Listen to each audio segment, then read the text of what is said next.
گزشتہ ویلاگ میں بتایا تھا کہ جناب آصف علی زرداری اس پوائنٹ پر پہنچ چکے ہیں جہاں ان کا ٹھکانہ تھا۔ گزشتہ کئی ہفتے سے وہ پی ٹی آئی کے ساتھ مذاکرات کا ناٹک رچانے کی کوشش کر رہے تھے، جس کا مقصد صرف اتنا تھا کہ طاقتوروں کے سامنے اپنی بارگیننگ پوزیشن کو بہتر شو کیا جا سکے۔ پی ٹی آئی کو بھی اس بات کا بہت اچھی طرح اندازہ تھا، اس لیے انہوں نے بھی کوئی زیادہ لفٹ نہیں کرائی تھی، بہت زیادہ گرم جوشی کا مظاہرہ نہیں کیا تھا۔ اس دوران جناب زرداری صاحب نے محسوس کیا کہ کرنا تو وہی ہے جو ان سے کہا جائے گا، اس لیے حقوق سندھ کے نگہبانی والا ڈرامہ جو ہے اس کو زیادہ لمبا کرنے کی کیا ضرورت پڑی ہے۔ اس لیے انہوں نے ایک ماہر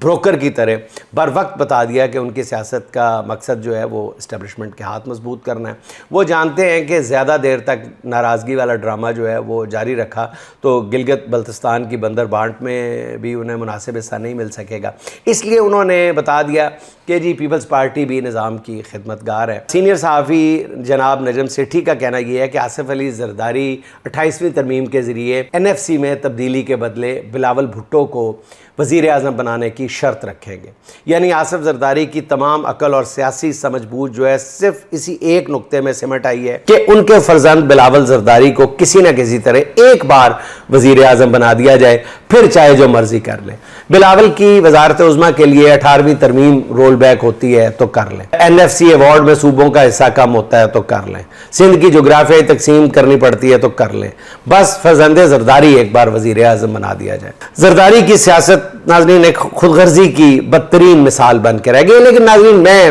عام طور پہ اس طرح کی پیشگوئیاں کرنے سے گریز کرتا ہوں، لیکن میں پورے تیقن کے ساتھ ایک پیشگوئی کر رہا ہوں، ایک دعویٰ کر رہا ہوں بہت عاجزی کے ساتھ، بہت ذمہ داری کے ساتھ، کہ اگلے 5 10 15 20 سال میں محترم بلاول بھٹو زرداری صاحب کچھ بھی بن جائے اس ملک کے وزیر اعظم نہیں بن سکتے۔ ناممکن بات ہے، کسی طرح کے بھی الیکشن کرا کے دیکھ لیے جائے، کوئی بھی نظام مسلط کر لیا جائے اس ملک میں، بلاول بھٹو اس ملک کا وزیر اعظم نہیں بن سکتا، کسی بھی طرح نہیں بن سکتا ناظرین۔